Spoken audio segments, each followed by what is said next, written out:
Just like some people don't follow Kemet, they might follow Nubia. Some people might not follow Nubian, they might follow Islam.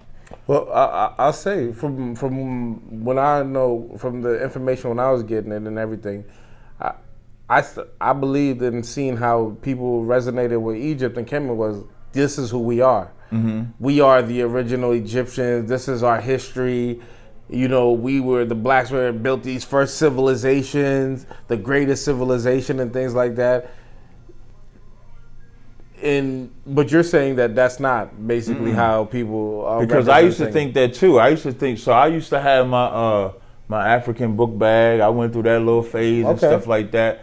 But when I got into the conscious community, I would ask them, because that's what I wanted to know. Mm-hmm. Because the way I didn't want to go follow Kemet and then it's Christianity.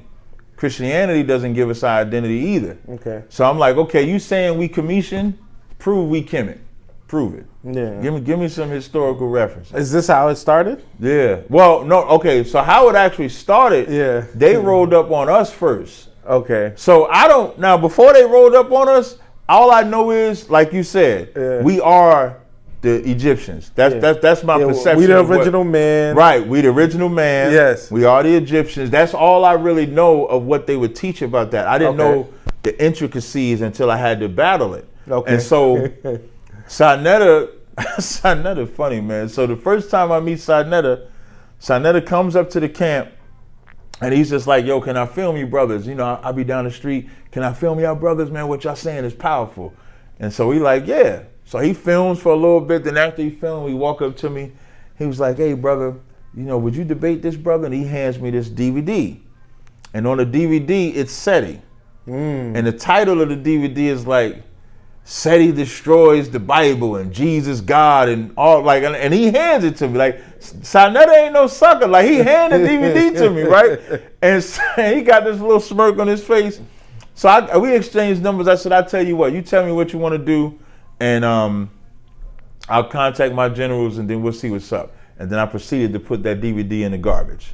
I just put it right in the trash. I put that in the trash. Yeah, I like the battle. So in my mind, if he had the balls to hand that to me, knowing what the title was, I got to counter that. So my counter is I'm gonna just put it in the trash. That's your rebuttal right there. Yeah, thank you. That's my rebuttal. So the next week, maybe like 2 weeks go by, we in front of the camp, and where the camp was set up, the side was like an open street. Mm-hmm.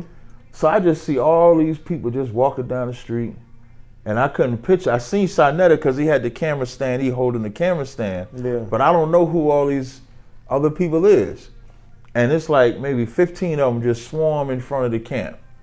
And so when they swarm in front of the camp, I'm looking, I'm like, okay, I mean, we battle all the time. So I'm thinking, okay, this is gonna be some battle. And so the guy I ended up battling is Polight. And so this is your first time meeting him? This is my first time ever seeing him. I don't know him. I don't know none of them. These just some cats that think they're gonna challenge the men of the Lord. So it's go time right now. So just as you're dealing with this, how deep are you into your information? How well do you know your studies? Like how equipped are you at that point? I was deep in the Bible. I was not deep in Kemet or none of that. Okay. But I knew the scriptures. Gotcha. So if he would have came with some type of Kemet information at that time, or even the Wahabianism, because I found out later that that's what he was following too. Facts. I didn't know none. Like I was like a child. I was an infant. Got you. So. But I knew the Bible. Okay. So we standing up there, and he come, and we battling. He pulling out the scriptures, the wrong scripture. He don't know what he talk about. We battled for like an hour. Okay. Like going at it. I called Sarnetta out, punk Sarnetta in front of Polight and all of them. And so after that, Polight is like, we should do a debate.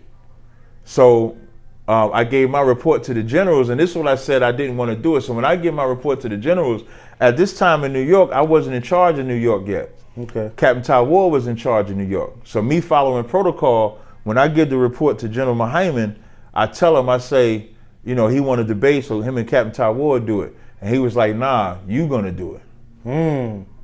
So that's when I'm gonna tell you, I wasn't nervous, but I was close to it. There's a little pressure. Yeah, because I don't know nothing about this here. Gotcha. And so he telling me I'm doing two things. I got to be more in charge in New York, and I got to battle this cat. So now I have to study him. So that marked when I had to go into studying Kemet, Nuwaubianism, and everything like that. So then they come in the next week. Okay? Real quick, what does that do for you when you start opening these pages and start reading these things that you've never read? In the beginning, it was like, in the beginning, the part of me be like, hey man, what if they right? You're gonna have to, Respect. You're gonna have to prove it wrong. I went in there like that. Respect. And so from that moment, my tactic in battling was to prove my belief wrong. That's how I battled. So I didn't go in there to prove my belief right to trump Kemet.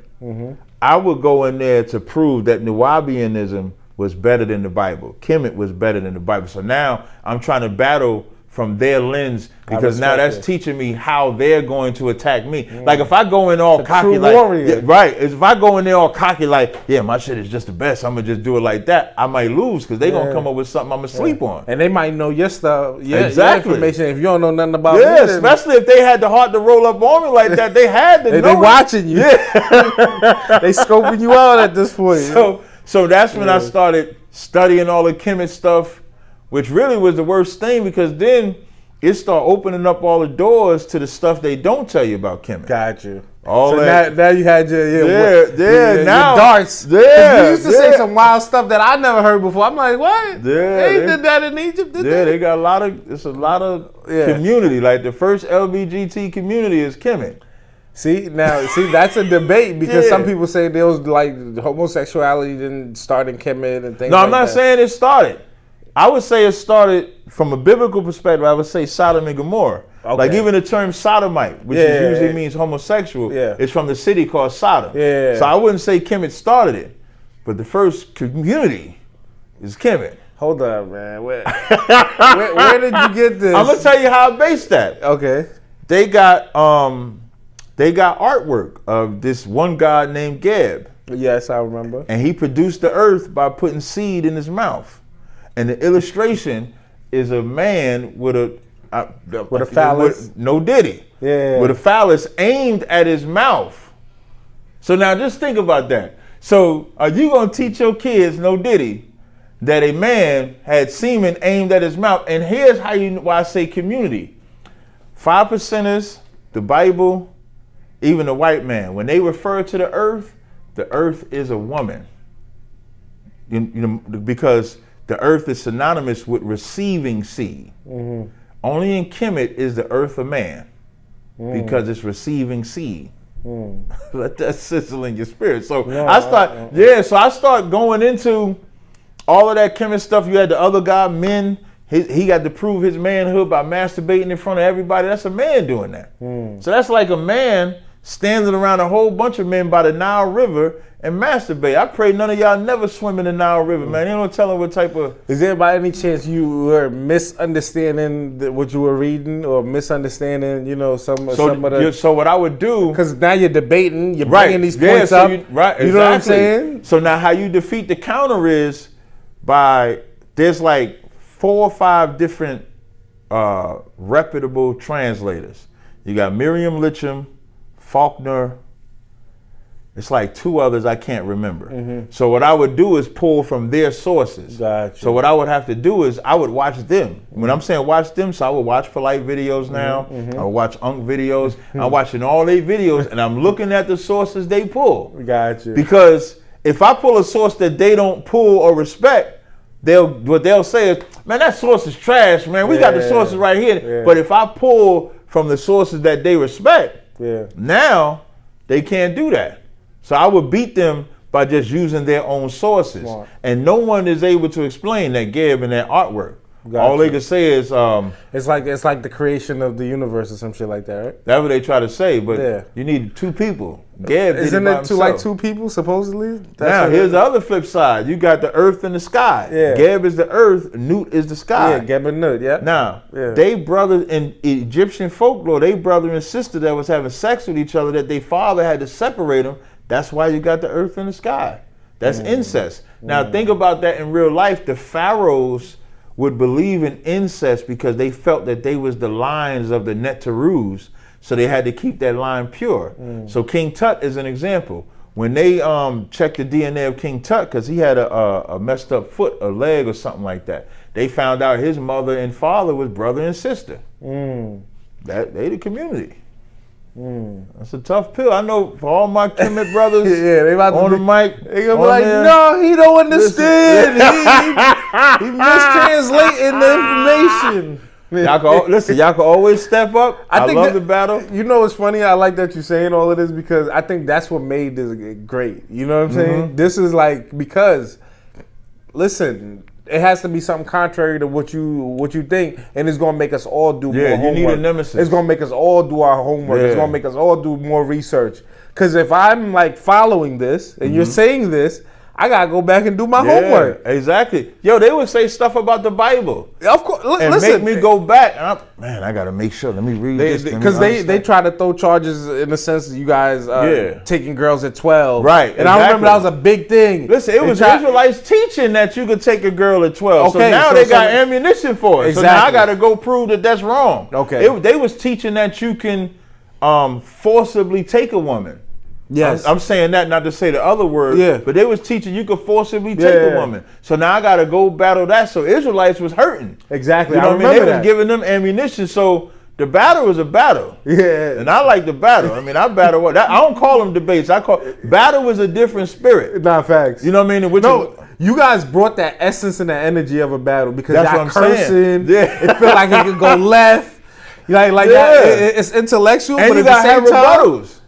You know, it feels like it could go either way. It could get violent. It could go whatever. But at the same time, y'all did always keep that level of respect, and it was always about whoever lose their cool is losing the argument. Exactly. You lose it, and that's what I'm known for, not losing. I only lost my cool, if you want to call it, one time when I told Polight to cross the line. Yeah, no, and that was worth it. You know what I mean? But that's why I commend battle rap so much, and I was even telling off camera. Like, I watch battle rap before I battle, because battlers don't get the respect, to me personally, don't get the respect that they deserve. They the smartest niggas on the planet. Think they gotta have 3 rounds. Facts. They can't stutter for half a second. Facts. You stutter half a second. Oh shit! Oh boo! You lost a round off a half a second. Nah, real talk. You know what I mean? You got to be able to rebuttal. You got to withstand. Listen, if this cat, I remember Smack. They be dropping all them bombs and you got to heal. You got to endure all of that. People talking, fans, criticizing. Yeah. You got to endure all of that, and you can't forget, and they don't forget. And so I commend those brothers, and they who I watch to get me motivated to go out and kill these niggas. So I only like killers in battle rap. So I go watch so that I can kill them. And so that's the motivation. And so when someone comes in front of me, like, you got to die. Like, that's how I look at it. Yeah. This ain't the time. Like, we could be cool. Like, we could chop it up afterwards, man. We can go get something to eat. But you about to die if you come and challenge my belief in front of me.